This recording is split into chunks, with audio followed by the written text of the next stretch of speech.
Welcome to Create More Intimacy, a podcast for men. I'm Elisa Stoddard, and I help successful men stop chasing sex and start building real connection so they finally feel close, connected, and wanted again. There is something I see over and over again with men I work with, and it genuinely surprises them when we slow it down and look at it. They believe that not bringing something up will smooth things over. They believe that staying quiet when they feel hurt or disappointed or disconnected is the mature thing to do. They believe that if they don't poke the tension here, it will settle on its own. And for a while, sure, it seems like it works. Because there is no big fight, no big dramatic blow up, no ultimatums, and life does keep moving. Schedules do get handled. Responsibilities are met. And from the outside, nothing is wrong, or so it seems. And yet, the distance doesn't shrink. The intimacy does not return.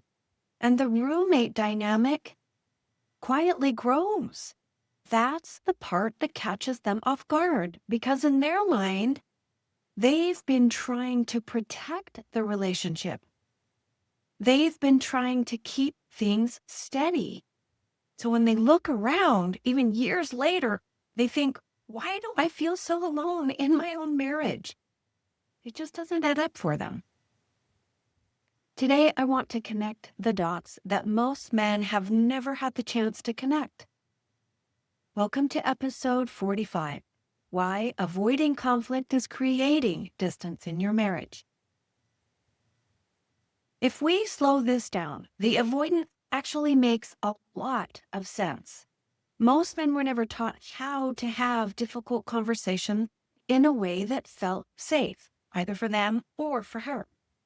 Some of you grew up in homes where conflict meant someone was angry for days. Some of you learned that if you said the wrong thing, you'd be shut down, criticized, dismissed. Some of you learned that when tension rises, someone leaves the room or leaves the relationship. So you adapted. You became steady. You became controlled. You learned to manage yourself. And those early lessons have followed you into adulthood. Now, when you feel disappointed or disconnected in your marriage, your nervous system doesn't say, lean in. It says, be careful. Because somewhere inside, difficult conversations still equal someone will be mad at me. I might be wrong. My voice might not matter. This could get worse. So instead of risking that, you smooth it over. You tell yourself you're just choosing peace. And again, in the short term, it does work. But here's the logical conclusion most men never connect. If you don't talk about what hurts, you don't reveal where you're vulnerable. And if you don't reveal where you're vulnerable, you don't create new places to connect. You are protecting yourself from rejection, but you're also blocking the intimacy you most want. Let me tell you about a pattern I see quite frequently. A man comes to me very frustrated about the lack of physical intimacy in his relationship. That's usually the presenting issue. He feels rejected. He feels unwanted. He feels confused about how things went from passionate and connected to distant and obligatory. He'll say something like, I don't understand. I'm not a jerk. I don't yell. I provide. I help. I've tried backing off so that I don't pressure her. I thought that all of those things would make it better. And what he doesn't realize is that while he has backed off physically, he has backed off emotionally too. When he feels hurt, he doesn't say it. When he feels lonely, he doesn't admit it. When he feels disappointed, he keeps it to himself because he doesn't want to be the one who needs too much. So instead of expressing the vulnerability underneath the frustration, he expresses very little at all. From his point of view, he's reducing pressure. From her point of view, he's becoming harder and harder to reach. He complained about feeling unappreciated, and that is real. He does want appreciation. He wants to feel valued. He wants to feel chosen. But he rarely shows the softer layer underneath that complaint. He doesn't say the "I miss you" part. He doesn't say, "I feel insecure when we don't connect." He doesn't say, "I'm scared that we're drifting." He stays composed and controlled and assumes that if he doesn't make it a problem, it will become one. And then he's genuinely surprised when the emotional disconnection grows. Because what he hasn't connected yet is this: physical intimacy is deeply tied to emotional safety and emotional presence.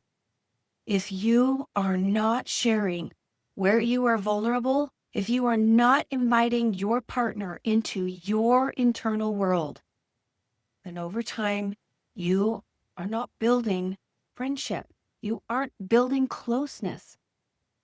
You are coexisting. And when you coexist long enough, the roommate dynamic is not a mystery. It is a predictable outcome. Over time, something really subtle begins to happen. He continues to notice the lack of physical intimacy. That's the part he can see. That's the part he feels most sharply. He experiences it as rejection, and that rejection stings. It activates something old, something very tender, something he would rather not look at too closely. So instead of saying, "This hurts," he says less. He pulls back just a little. He becomes a little more self-contained. He tells himself he won't ask as often. He won't initiate as much. He won't set himself up to be turned down again. And on the surface, that looks like restraint. But underneath, what it really is self-protection. Self-protection, when it goes on long enough, becomes emotional distance. What many men don't see is that their partner feels that distance long before they've consciously recognized it themselves. She may not be able to name it clearly, but she feels that he is less available, less open, and less warm, less inviting. It's very difficult to feel drawn towards someone who feels guarded.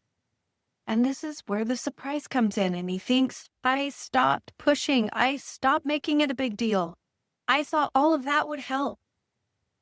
But the very act of withdrawing emotionally makes closeness less likely, not more.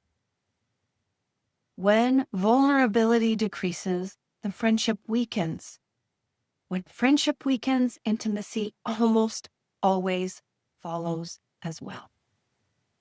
And after years of both people making it work, managing responsibilities and coordinating schedules, doing what needs to be done, they look up and realize that they feel more like roommates than partners.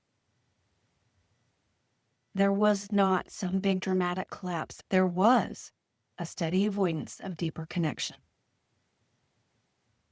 Here's another layer that's even harder to admit. Most men don't want to explore this dynamic because it's painful to consider their own contribution to the distance. It feels safer to focus on what's missing, especially physical intimacy, because that feels observable and concrete. Many of you name how long it's been. It feels like something that's happening to them. What feels much more uncomfortable is asking, what is it like to be in a relationship with me right now? Am I open? Am I warm? Am I curious? Or am I guarded, disappointed, quietly resentful? You can be cold and still be carrying resentment. You can be responsible and still feel emotionally unavailable. You can be physically present and emotionally withdrawn at the same time.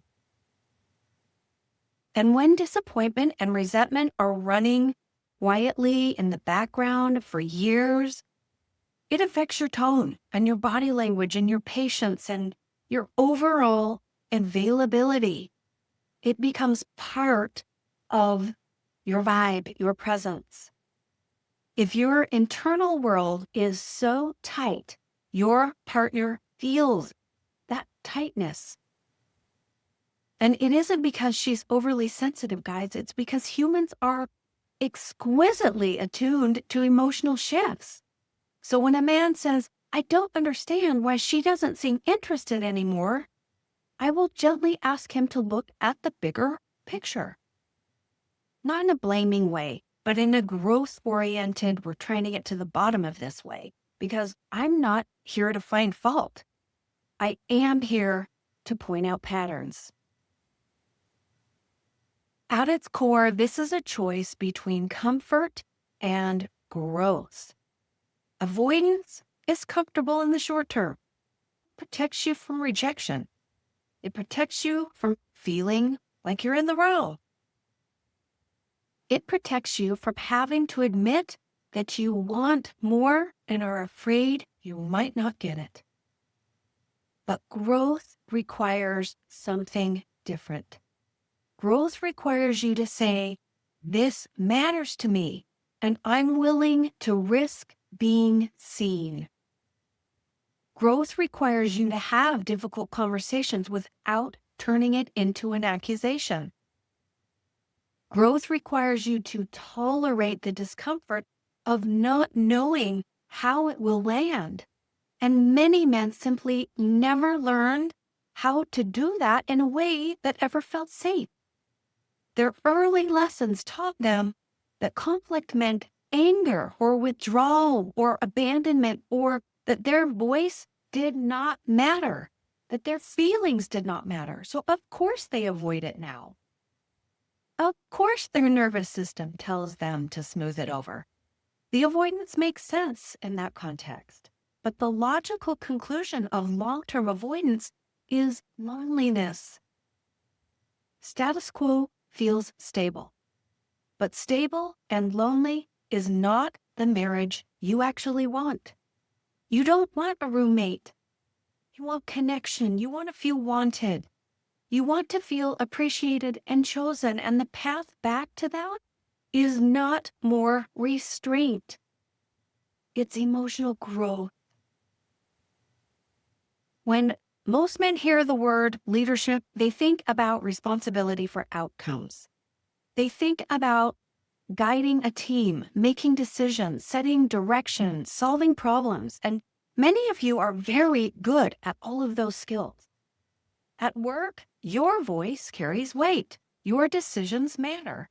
When something isn't working, you step in, assess the variables, and then take action, and people follow. But intimacy doesn't respond to that type of management. Your marriage is not a team you direct. It is a relationship that you participate in. And what's missing in this pattern of avoidance isn't stronger leadership over her. It's stronger leadership of yourself. Self-leadership means noticing when you feel hurt instead of converting it into silence. It means acknowledging when you feel insecure instead of pretending you don't care. It means recognizing when you're telling yourself a story about what she thinks or feels and being willing to test that story instead of living inside of it, living in your head. It means admitting first to yourself, I am avoiding this because I don't want to feel rejected. That is a powerful moment. Because once you start to see that clearly, then you stop pretending that silence is maturity. You see it for what it is, protection. And protection is not the same as connection. Self-leadership is the ability to sit with your discomfort long enough to choose growth instead of defaulting to habit. It is the ability to say, I don't like how this feels. I'm not going to numb it out, ignore it, or blame it entirely on her. I'm going to get curious about my part. That is not weakness. That is strength in its most adult form. The reason this pattern is so persistent is because avoidance works just enough to keep you stuck. It prevents the immediate sting of rejection. It prevents the immediate discomfort of being wrong. It prevents the immediate tension of hard conversation. So your nervous system gets reinforced. It says, see, that was safer. But over months and years, the costs compound. You share less, you risk less, you soften less. And then you look up and feel lonely in a marriage that looks functional only on paper. And you're surprised because you genuinely thought you were protecting it. If you recognize this pattern in your marriage, I don't want you to hear blame from me. I want you to hear this as an opportunity, because the fact that you've been avoiding doesn't mean your marriage is doomed.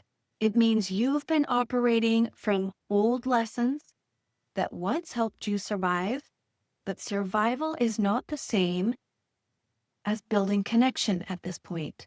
If you want something different, you cannot keep choosing old, comfortable patterns. You have to choose growth. Growth looks like learning how to have difficult conversations without turning them into battles. It looks like building the emotional skill set you weren't ever taught. You probably never observed it in your home growing up either. It looks like tolerating the vulnerability of saying, this matters to me, even when you're not sure if she'll accept it. That's the self-leadership growth I'm talking about.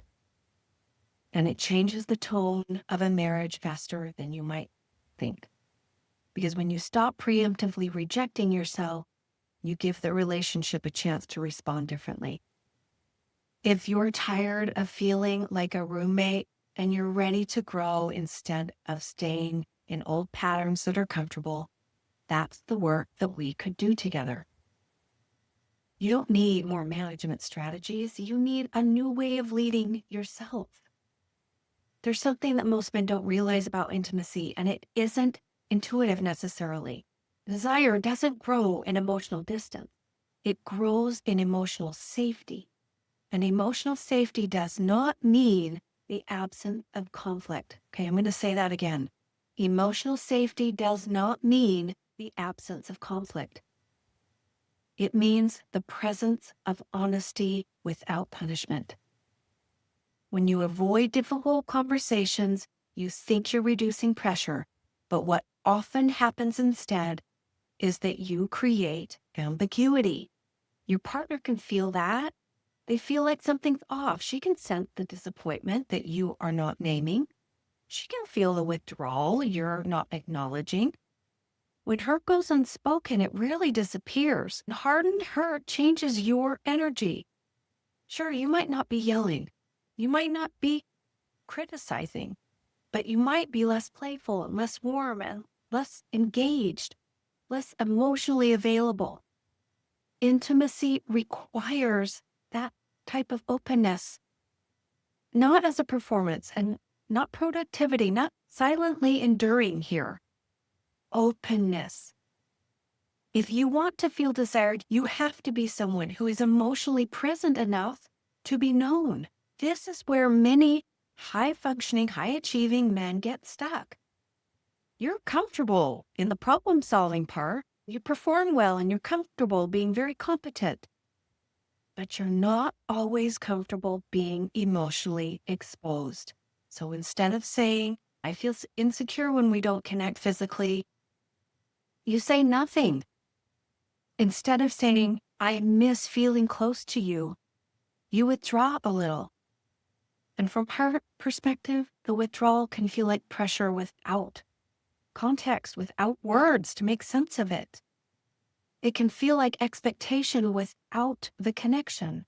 It can feel like you want something from her, but you're not actually inviting her into you. That's not attractive. Not because she's withholding, because attraction is relational. It is very difficult to feel desire towards someone who feels emotionally guarded. And the painful irony is this: the more you protect yourself from rejection, the less emotionally available you become. The less emotionally available you become, the less safe she feels. The less safe she feels, the harder desire is to access. And then you experience more rejection, which reinforces your original tendency to avoid. That cycle can run for years without either of you consciously understanding what's happening. What I want you to see is that this pattern isn't intellectual. You're not sitting there thinking, I'm going to sabotage intimacy today. Your body has learned that certain conversations are dangerous. Dangerous doesn't mean violent. It means destabilizing. It means I might feel small. It means I might feel unwanted. It means I might not get what I'm hoping for. So your system protects you. It tightens. It contains. It pulls back. And because you're competent and self-controlled, that protection can often look calm. Again, calm is not the same as open. When protection becomes your default setting, you start living in your marriage from a guarded posture. You brace before initiating. You assume disappointment before it happens. You stay slightly self-contained. After a while, that guardedness feels normal to you. And when guarded becomes the norm, connections become more and more infrequent. There's something else that keeps this pattern in place. It's not just protection. It's that exploring it feels painful. If you really slow down and admit, I've been avoiding hard conversations because I don't want to feel rejected, well, that stings. If you admit, I don't actually know how to talk about this without turning into tension, that's humbling. If you admit, I've been protecting myself instead of building connection, there can be a lot of regret there. That can feel very heavy. So it's easier not to look too closely. It's easier to focus on what's missing physically. It's easier to focus on feeling unappreciated. It's easier to say, she's just not that affectionate anymore. Or this is just how things are after years of marriage. Those explanations are simpler, and they don't require you to change. But here's the quiet truth. Staying where you are is painful too.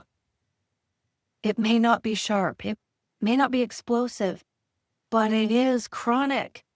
It's the low-grade loneliness of lying next to someone and not feeling close. It's the quiet frustration of feeling like you are more roommates than partners.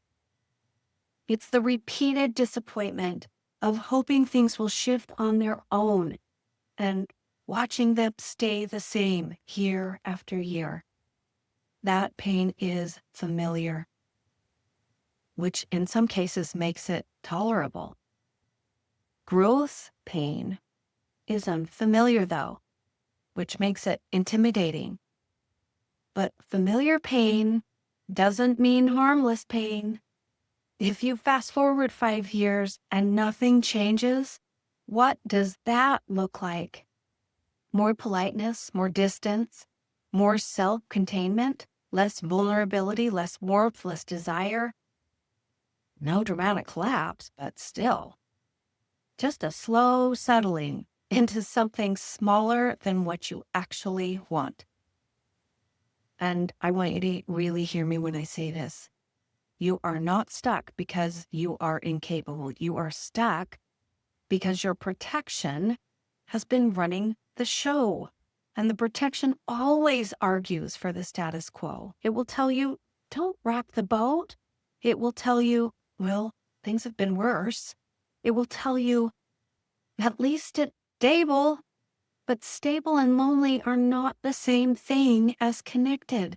If you want more than stability, if you want more than just simply coexisting, if you want to feel chosen and close again, then staying comfortable is not the way forward. Growth is. No, this isn't dramatic change, although it might feel like it.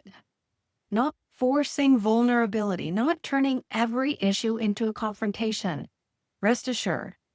But learning how to lead yourself through the discomfort instead of retreating from it, that's gold. Learning how to speak honestly without attacking, that's really important. Learning how to tolerate the possibility of rejection without preemptively rejecting yourself first, also really important. That's the kind of self-leadership I'm talking about. It's what changes the trajectory of your marriage.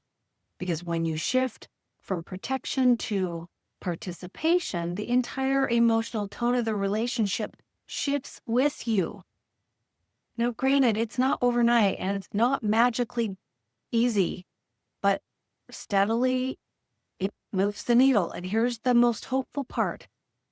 The fact that you're even listening to this tells me something.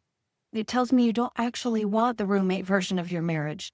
It tells me you don't want to coast, right? Coasting is always going to be downhill.